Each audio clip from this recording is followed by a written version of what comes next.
What's up, Barnhill family, and welcome back to the channel. Yo. So we can call it roommates gone bad. We can call it bad blood. The fight for the king of Miami. Whatever you want to call it, Colby Covington is getting in there with the street Judas, as he calls him, Jorge Masvidal. Looks like that fight is all but official now. It's going to happen in March. And I'm actually really excited about this because I was wondering what Colby does after the second loss to Kamaru, and this is the perfect fight for him. Yeah, and everything points in the direction of showing you just how big of a deal Colby Covington is in this sport. Yeah. He is a top 10, maybe a top 5 draw in the sport right now, and everybody wants to get in business with Colby Covington, even if they actually hate him, and everybody, wants to see him lose, but he's putting on these amazing shows, and he's really, really talented, so you can't just stick him in there with anybody. This fight, to me, is literally storybook. You can't even, Hollywood couldn't write a story this good. The promotional side of this is going to be so much fun. The only thing I wish they would have added into it to make for even better content and better hype for this is if they would have stuck them in the Ultimate Fighter and let them coach against each other, because that would have done amazing for the ratings of the Ultimate Fighter. And they're just trying to revamp it after a few years off, try to bring it back. I think that coaching duo would make for some of the best TV that we've seen in quite some time. Definitely the best we've seen out of the Ultimate Fighter in many, many years. But Colby Covington is fighting a big battle with not only everybody in the 170 division, but the fact that he is now 0-2 against the champion. This whole situation is very tough for him. And obviously the goal of somebody like Colby Covington is to get to a title.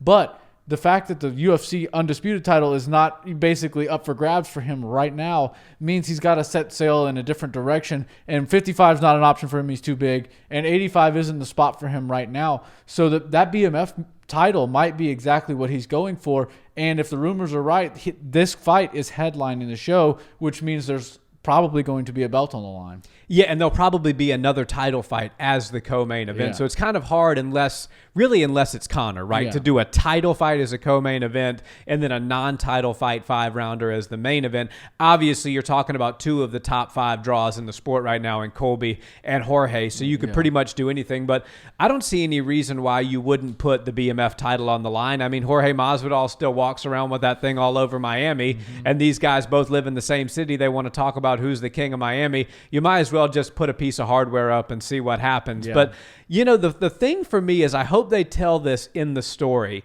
I know these two don't like each other, and I know that they were roommates, and maybe you know something I don't know, but I don't know what exactly happened. When there's beef between fighters, the story is kind of told by one of them, and then the other one tells their side of the story. The truth is likely somewhere in the middle, but all I hear out of these two guys is, we once lived together, and now we hate each other. Yeah. So what the hell happened under that roof when you guys lived together that made you hate each other so much? And I'm actually not convinced that both of these guys aren't doing a little bit of work here, because both of these guys know how to work and how to draw a crowd. I know that Colby's beef with Kamaru may have been manufactured to some degree, but there was a little bit of beef there.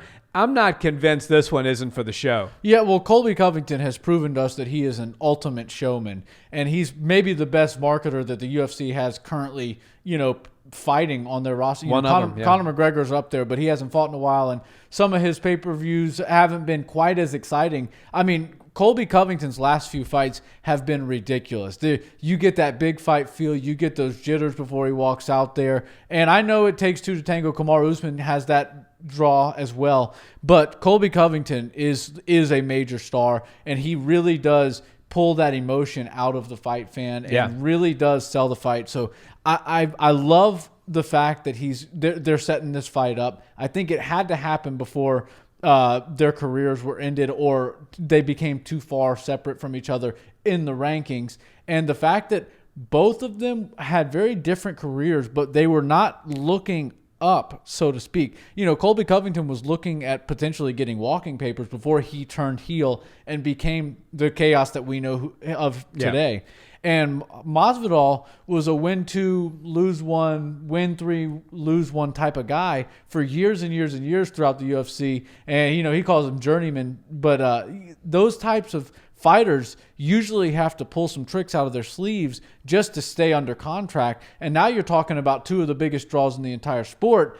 And it seems like if they were roommates and there was not like one definitive moment that absolutely was the reason that they hate each other, there could have been some masterminding and some major planning going on under that roof, and then they decided it was best to go this direction. And I think it's gotten a little bit personal as of late, and they're starting to really go after each other. But some of the insults that they lay on each other are the same ones over and over and over again, which makes me feel like maybe they've decided years ago, they decided what was on limits and what was off limits, and they don't really go. They go pretty far, but they don't go off of what they always say. Stick to the script, so to speak. Yeah. So I don't know. I'm not going to call the guys out. I think if you're working, you should be appreciated, especially in a sport where nobody's trying to do the hard work. But I'm just so excited for the build up and for the fight itself. Manufactured or not, I'm here for it. I think this is going to be an incredible build-up. And who knows, maybe it gets really freaking personal at the press conferences and stuff. It takes two to tango. It takes two to match make. It takes two to really draw a major pay-per-view. And these two can certainly do it.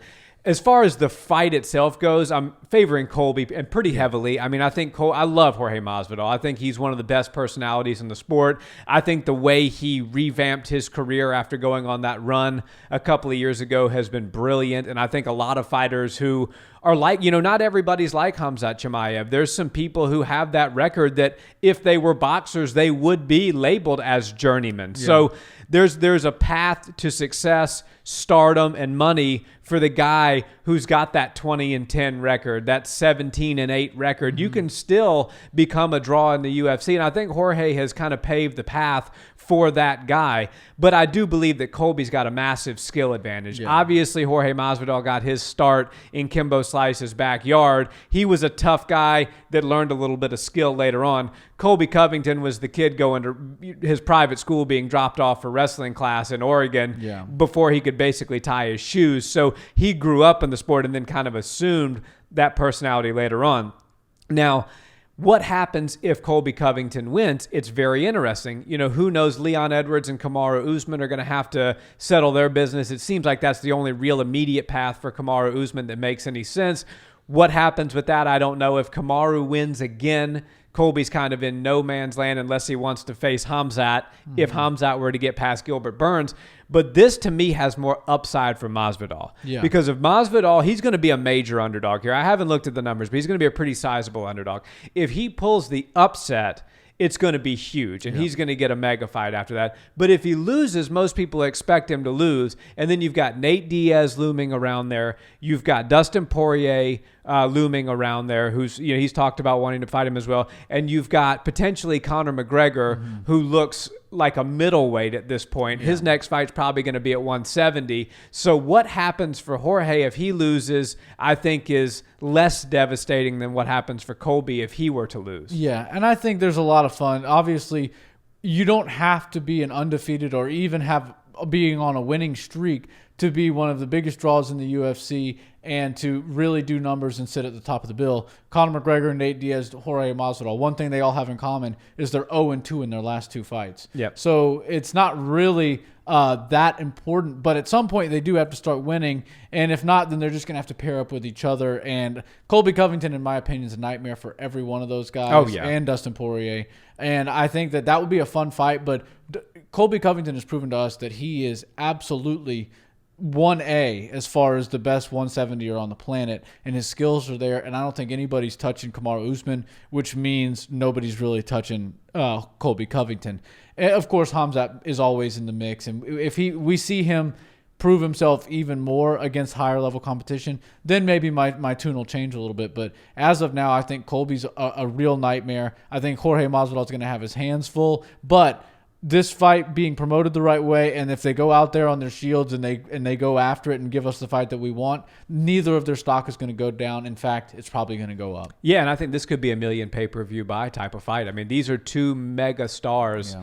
and there's a grudge match and there's a story. And if the story's told right, it could be a mega payday for the UFC and for both of these guys. Yeah, and the biggest thing is that BMF title better be on the line, because that's the only belt either one of the two has, and they're saying this is the headline fight for a pay-per-view. So Dana's always putting belts on the line for the headline and co-headline of the pay-per-views. So hopefully that BMF title gets back into the mix and we'll see it change hands or not. Yeah, I think so. I really hope they get it back in the mix. Guys, thanks so much for watching this video. Drop us a comment. Let us know, who do you like in this fight? Covington, Masvidal. Do you think the matchmaking is right? Do you like the fight for both guys? As always, we love chatting with you guys in the comments. And until the next one, have a great day. Peace.